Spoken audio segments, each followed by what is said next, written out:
Kamachalo nyakora mgajuang jatenda azimio la umoja wan Kenya Raila Odinga okwedo chenro ma piny owacho nigo mar omo oduma kowuok e pinje maoko. Odumago malose gi nyinyo mar GMO.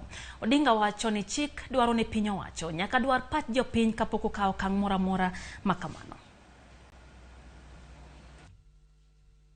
E twak manochiwe apisi mar Ramogi Odinga Foundation e boma ma Nairobi, jatenda azimio la umoja wan Kenya Raila Odinga koro dwaro ni piny owacho ma pachoka ochung chenro mar kelo chiemb nyinyo mag GMO e pachoka. These foods pose a direct threat to our health, our farmers, soils, institutions and seeds.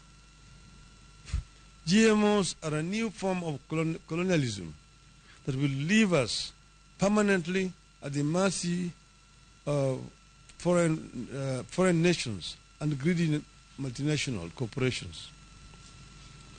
Simply put, GMOs are an existential threat to Kenya's food systems, ecosystems, and its human and plant life.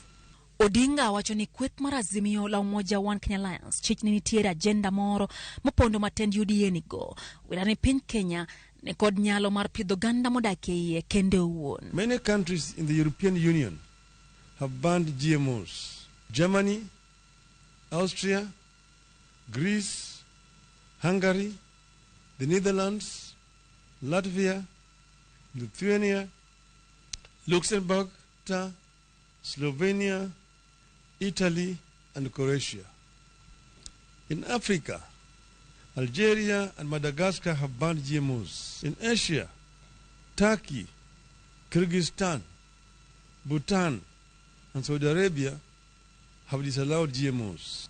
What does the Oda regime know that these leading countries on the global stage that have banned GMOs do not know? Odinga yogo jopur maho maro kak masani yogo kethruok mar chicho duma mapachoka kosingo chung kod jopurgo komedo ni rwako duma mag GMO e pachoka dhi medo dwanyo chiro ne jopur mapachoka. We ask Kenyans to oppose this move and to totally reject any GMO foods should they ever enter the Kenyan market. With utter contempt for the people of Kenya, Kuria publicly said that since there are 1,000 ways of Kenyans to die, the safety of GMO foods should not worry us because we are dying anyway. As a party, we believe the matter of GMO foods in our country is too serious to be reduced to a cruel and juvenile joke. We call upon Mr. Moses Kuria and the Oda regime to apologize to the people of Kenya. Officials. Raila yogo chal mar kuonde timo nonro e weche mag pur kod mbalariany ma piny Kenya nyalo yudo paro makare mag bero pur kokalo kuom puonj makare kowacho ni William Ruto serem keto omenda moromo e kuonde tiegruok go ka koro dich ogero mana pinje maoko. Egerton University, once a versatile agricultural training and research institution that pioneered inventions in food production to feed our people. Egerton is now on its deathbed. At 60, Kenya is too old to beg for food or accept unsafe imports from those with ulterior motives.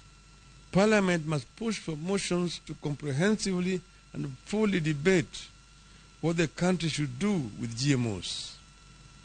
We appeal to the people's representatives to lead this discussion with immediate effect and invite Kenyans from all walks of life to submit their views. Odinga no ten kod moko kuom kweth mag azimio la umoja wan Kenya Alliance kama oting'o jaod bura ma Suna East, Junet Mohamed, jaod bura ma Ogunja Opiyo Wandayi kod mamoko.